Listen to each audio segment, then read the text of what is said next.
Bueno, yo creo que más bien yo me elimino de aquí y vamos, como dice en el fútbol, a lo que venimos. ¿Qué vamos a hacer el día de hoy? Vamos a hablar acerca de qué son las emociones y los sentimientos.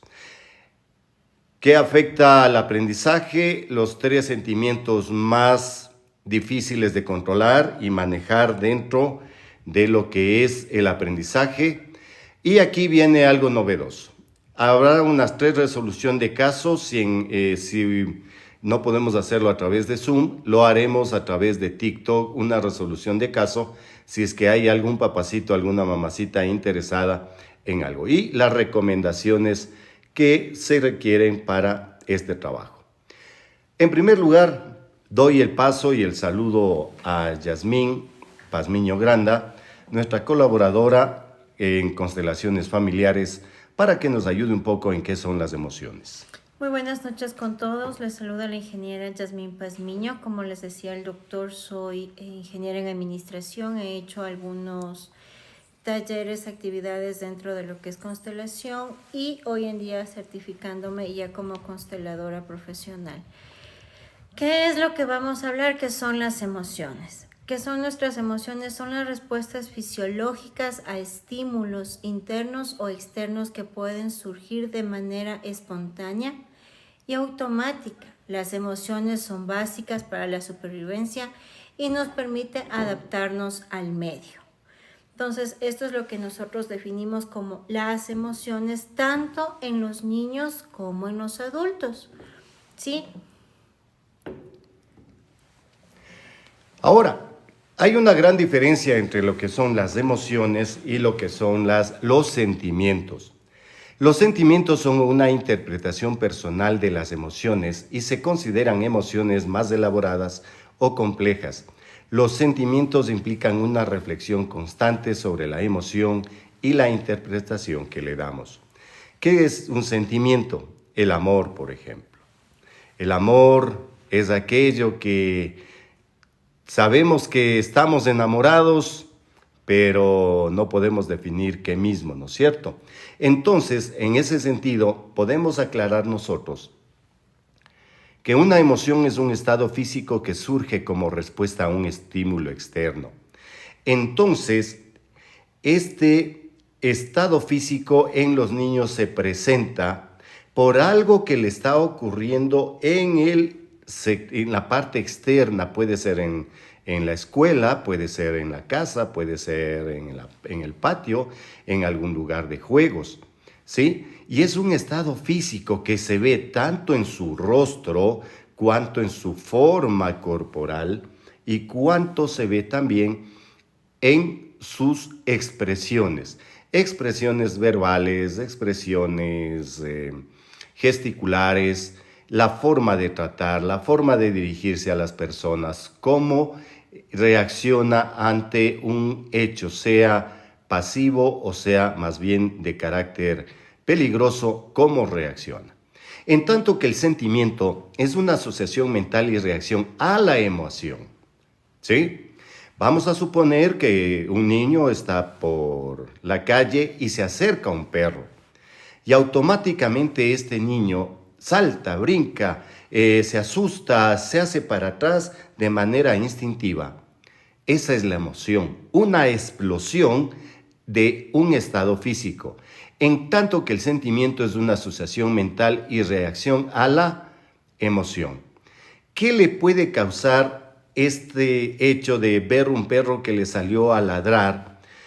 Puede tener miedo, pánico, pensar que le va a morder, que de pronto le va a atacar, que el padre, el dueño del perro, no lo cuidó, no tuvo cuidado. Entonces, es una reacción instintiva o permanente o de ese momento de la emoción. La emoción precede al sentimiento, es decir, que yo primero tengo que ver a alguien, los jovencitos, 14, 15 años, ven a una compañerita, uy, qué guapa que ha venido hoy, qué elegante se ha peinado. Entonces precede al sentimiento esa emoción de ay, estoy enamorado. Y el sentimiento es posterior a la emoción. Una vez que ya le vio a la amiguita, a la compañera que ha venido muy guapa, muy pintada, ay, empiezan los suspiros, empiezan cada una de esas expresiones de cariño, esas expresiones de amor, lindas frases y algunas otras cosas bonitas que puede haber, aunque también puede haber del otro lado. Cuidado, puede haber un rechazo a algo que vio, algo que no le gustó. ¿Es fácilmente observable? Sí, lo que vemos son las emociones. Profesores, padres de familia, cuando estamos con un niño, cuando estamos con alguien y vemos sus reacciones, esa carita ahí medio tristona, esos ojos llorosos, que la manita se ponen en la quijada, se ponen, como decimos, se ponen en la pena, ¿no es cierto? Es observable porque su cuerpito va arrastrando, va mostrando que un desgano o de pronto una alegría va saltando, brincando, ay, gozando de la vida. En cambio que un sentimiento no es fácilmente observable, porque si yo te digo que estás enamorado, que tienes una felicidad, no es fácilmente observable si no ponemos mucha atención. Aparece de forma brusca y es intensa. Así, aparece y desaparece.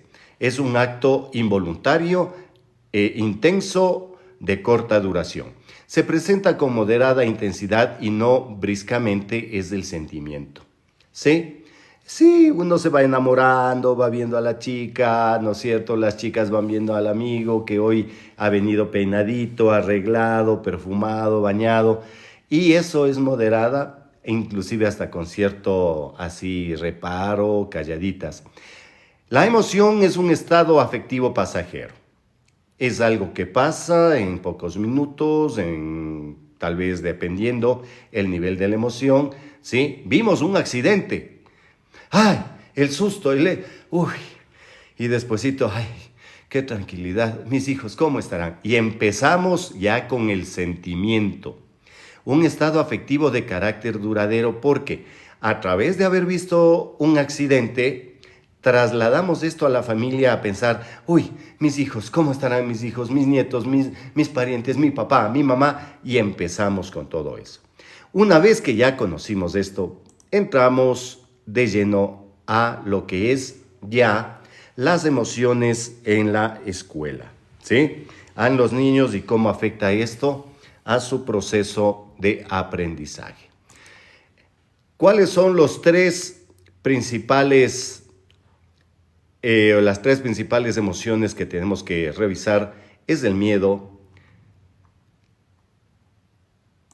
la culpa y la vergüenza. Estos tres, de acuerdo a Bell Hellinger, de quienes estamos tomando nosotros este podcast como una base para el desarrollo de esta charla, de esta conferencia, nos dice que el miedo es esa emoción que nos causa estrés, que nos causa un poco de temor, ¿sí? Y que nos hace huir a nosotros mucho de lo que estamos viviendo, de lo que estamos.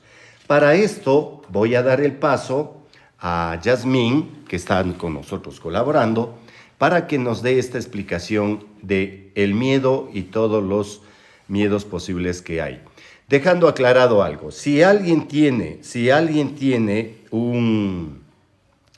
de lo que vamos a hablar, tiene un niño o una niña que tiene estos miedos, les invitamos y quieren sanar, por supuesto, nos pueden dejar en el Zoom, en el chat del Zoom o en TikTok, nos pueden dejar el caso, qué es lo que le pasa a la niña, su edad, un nombre puede ser ficticio, ¿sí? La edad, eso es importante, ¿sí? Para poder trabajar. ¿Y qué le pasa? ¿Cuál de estos temas es lo que podríamos ayudar a sanar? Yasmín, gracias. Gracias a ti.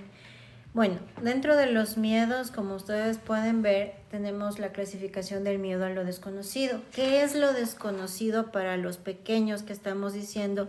De su uso de razón y conciencia de los 2 años a 3, es al que nos estamos enfrentando a una madurez, a la exploración, a ruidos, a figuras, a todo eso es lo desconocido. Al fracaso, cuando nosotros ya entramos en una edad en la de aprendizaje, que es la escuela, el prekinder, el jardín, estamos hablando que ellos ya comienzan un proceso de aprendizaje en el cual ya tienen unas directrices por su docente a cumplir y tienen ese miedo de hacer las cosas bien, si les sale bien y si les sale mal, comienzan con esto de ¿y ahora qué me van a decir? Son ya esa mezcla de las emociones, ¿sí? Asimismo... Yasmín, gracias. Mira, nos acaban de consultar algo. Dice, mi niña tiene miedo, dice que mira monstruos y que hay debajo de la cama. ¿Qué consideras? Esos son los miedos a los payasos, es el miedo a la separación, a lo oculto, porque ya comienzan con esas imaginaciones, con los amiguitos en la mente, que muchos los manejamos cuando somos niños, ¿sí? Y eso es normal hasta una edad adecuada de 5 años. Pasado los 5 años y seguimos con esos miedos, nosotros tenemos que revisar emociones, ¿sí? Ver qué es lo que realmente le asusta, si es que es realmente un miedo infundado o un miedo heredado, ¿sí? Asimismo viene el miedo de la separación. ¿Cuál era el miedo de la separación? Es el hecho de que cuando nosotros nos mantenemos en el seno de familia, mamá, papá, y salimos a un mundo exterior, que es cuando ya entramos a la escuela, nuestros primeros años de educación, nos separamos de ese apego a mamá, a papá, y tenemos miedo de que ellos nos van a abandonar. Y no es así, es simplemente un proceso de crecimiento y de aprendizaje. Hace un momento Fabián les habló sobre el miedo a los animales. Muchas de las veces los niños se asustan cuando un perro ladra, cuando un perro es alto, cuando un perro se les acerca, porque en esa parte nosotros los adultos les hacemos tomar el miedo. Ten cuidado, el perro está bravo, el perro está ladrando, el perro te va a morder.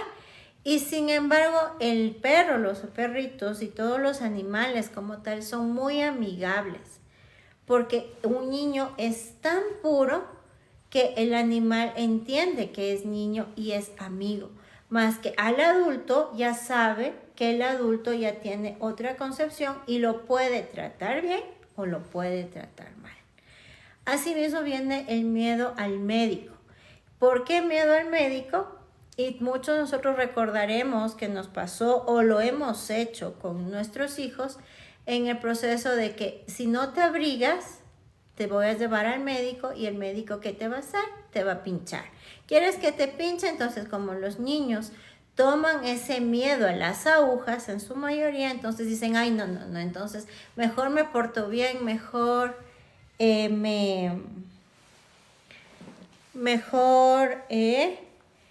hago caso y comienzo a cuidar.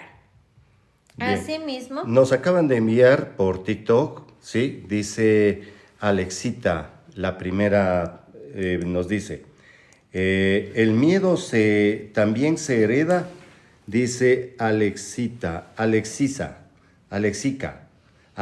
debe ser. ¿El miedo también se hereda? sí se hereda. ¿Cómo se hereda? Nosotros tenemos dos formas. Una forma muy grande de heredar desde el vientre materno. ¿Por qué? Porque existe la conexión entre mamá e hijo a través de un cordón umbilical y las emociones son herencias en genética, ¿sí? Porque no voy a meterme mucho, pero para que puedan entender un poquito, nosotros tenemos herencias desde nuestros ancestros. Hablamos desde nuestra abuela, a nuestra mamá y nuestra mamá a nosotros, ¿sí? Entonces, muchísimas gracias. El miedo a los payasos. ¿Por qué se les pone un miedo a los payasos? Es el hecho de que muchas de las veces nosotros nos ponemos a jugar con los niños en este proceso de su desarrollo, crecimiento, que títeres, que muñecos. Y hay veces que cometemos la pequeña imprudencia de sacarles un peluche de un león y la cara es muy agreste, muy grosera, y ellos se asustan. O sacamos un payaso y la cara del payaso no es amigable, ellos también se asustan y dicen, ay no, qué feo, eso es terror, eso no me gusta, y por eso comienzan a hacer un miedo y un rechazo. El miedo a la escuelita, ¿por qué tenemos miedo a la escuelita?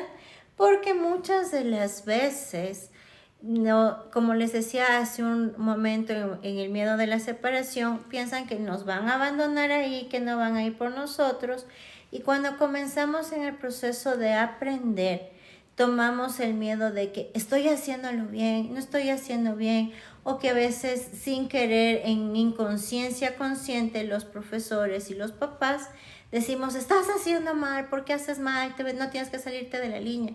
Cuando realmente nuestro tono de voz, tanto del docente como del padre, tiene que ser un tono realmente ameno y estable para ellos en sus procesos, en sus primeros procesos y pininos de aprendizaje.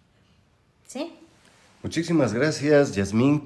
Te agradezco. Mira, para complementar el miedo a la escuela, que es el motivo de nuestro podcast del día de hoy, es que los niños pueden temer al colegio, tener miedo a la escuelita, porque recuerden que los niños vienen de una pandemia. Los niños apenas hemos pasado 2 años de esa situación y resulta que para ellos tuvieron muchas cosas que pasar y sobre todo el llegar a una escuela, a un recinto, les causa incertidumbre, les causa temor y miedo, porque tienen que enfrentarse a algo que no tenían, que son los exámenes escritos. La posibilidad de una suspensión, ¿sí?, a final de año, la aceptación social, que es también algo importante, que los niños con los que está conviviendo les acepten tal y como son, la soledad. Habrán visto jóvenes y niños que, Alexa dice muchísimas gracias. Sí, aquí tenemos algo, por favor, si nos ayudas. Le decía, la soledad y sobre todo algo que tenemos muy claro es que todavía los niños tienen miedo a la soledad y tienen miedo a algo que es importantísimo. Primero, el ser acusados, el ser señalados por cualquier cosa que hayan hecho, pero especialmente papacitos, padres de familia, docentes, el miedo es a la muerte. ¿Por qué? Recuerden que acabamos de salir de una pandemia y la cual los niños tuvieron familiares fallecidos, tíos, padres, hermanos, parientes, amigos, que no tuvieron la ocasión de sobrevivir.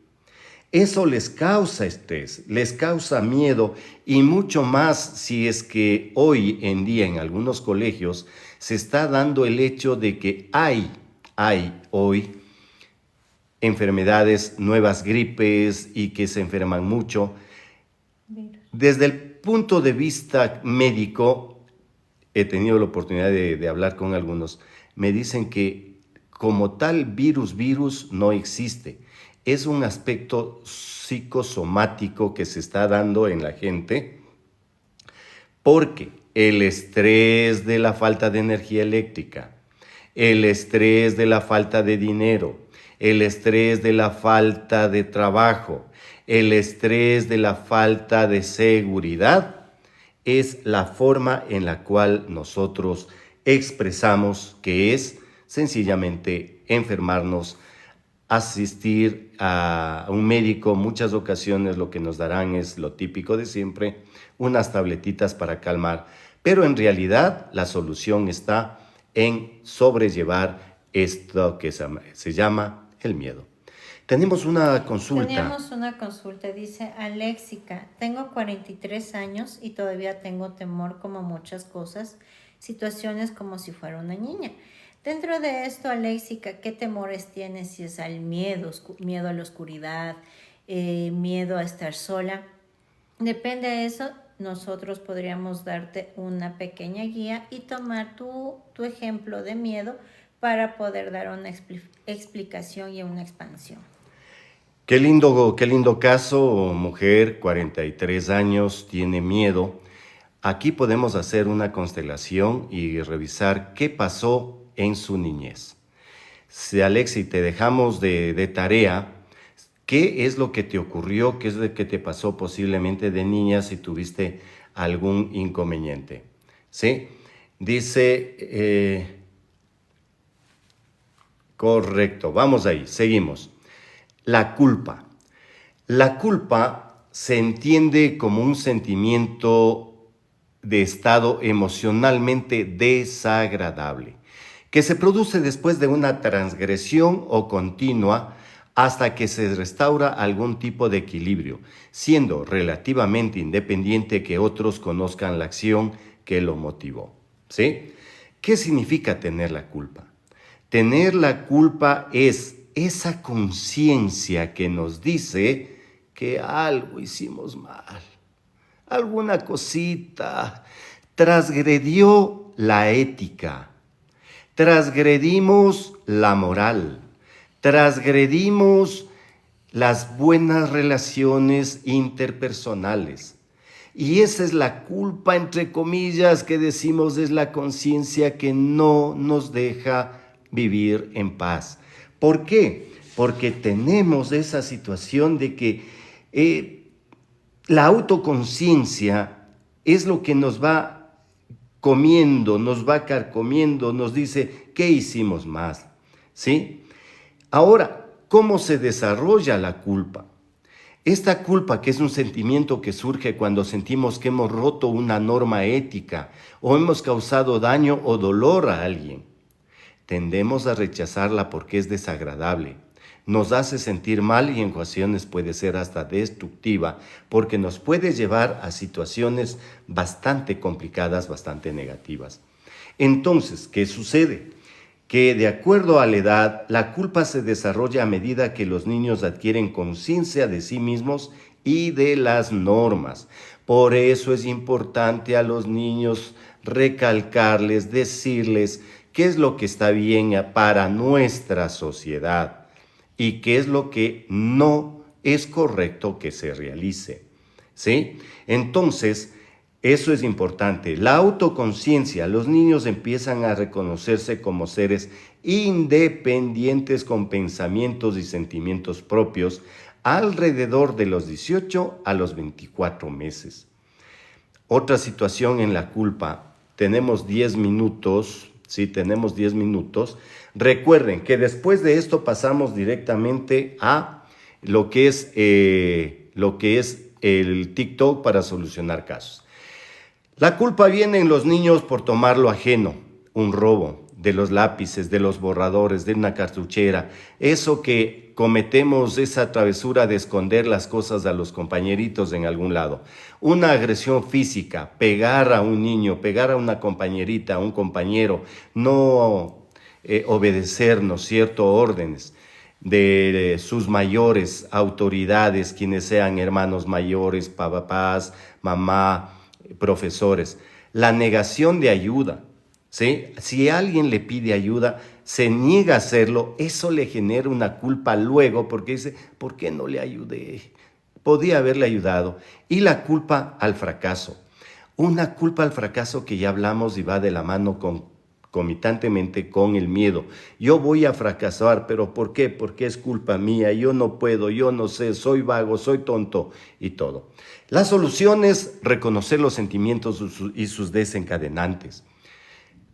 ¿Por qué? ¿Qué es lo que llevó a la culpa? ¿Qué transgredió? ¿Qué ley ética, moral, social transgredió? Comprender el sentimiento y la causa, comprender qué pasó, qué es, por qué se dio. Ser amable consigo mismo es importante.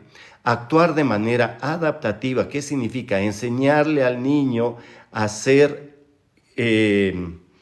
empático consigo mismo y también entender y comprender al resto de compañeros y compañeras. Ser flexible y tolerante consigo mismo y con la gente, con lo que haga y todo. Aceptar las cosas como son. No imponer lo que el niño quiere y que los papás, alzó la voz, se dejan. Tener empatía hacia uno mismo. Entenderse. Ser resiliente con uno mismo. Estamos ya en las soluciones, vamos llegando ya casi al final. La vergüenza es una emoción que los niños pueden sentir cuando se sienten juzgados, expuestos o humillados en situaciones sociales. Estas pueden estar relacionadas con errores, fracasos, críticas o situaciones embarazosas que dieron origen a la culpa y después a un nivel más alto que es el miedo. Ahora, ¿cómo podemos nosotros solucionar esto de la vergüenza en niños? Primero, el desarrollo emocional.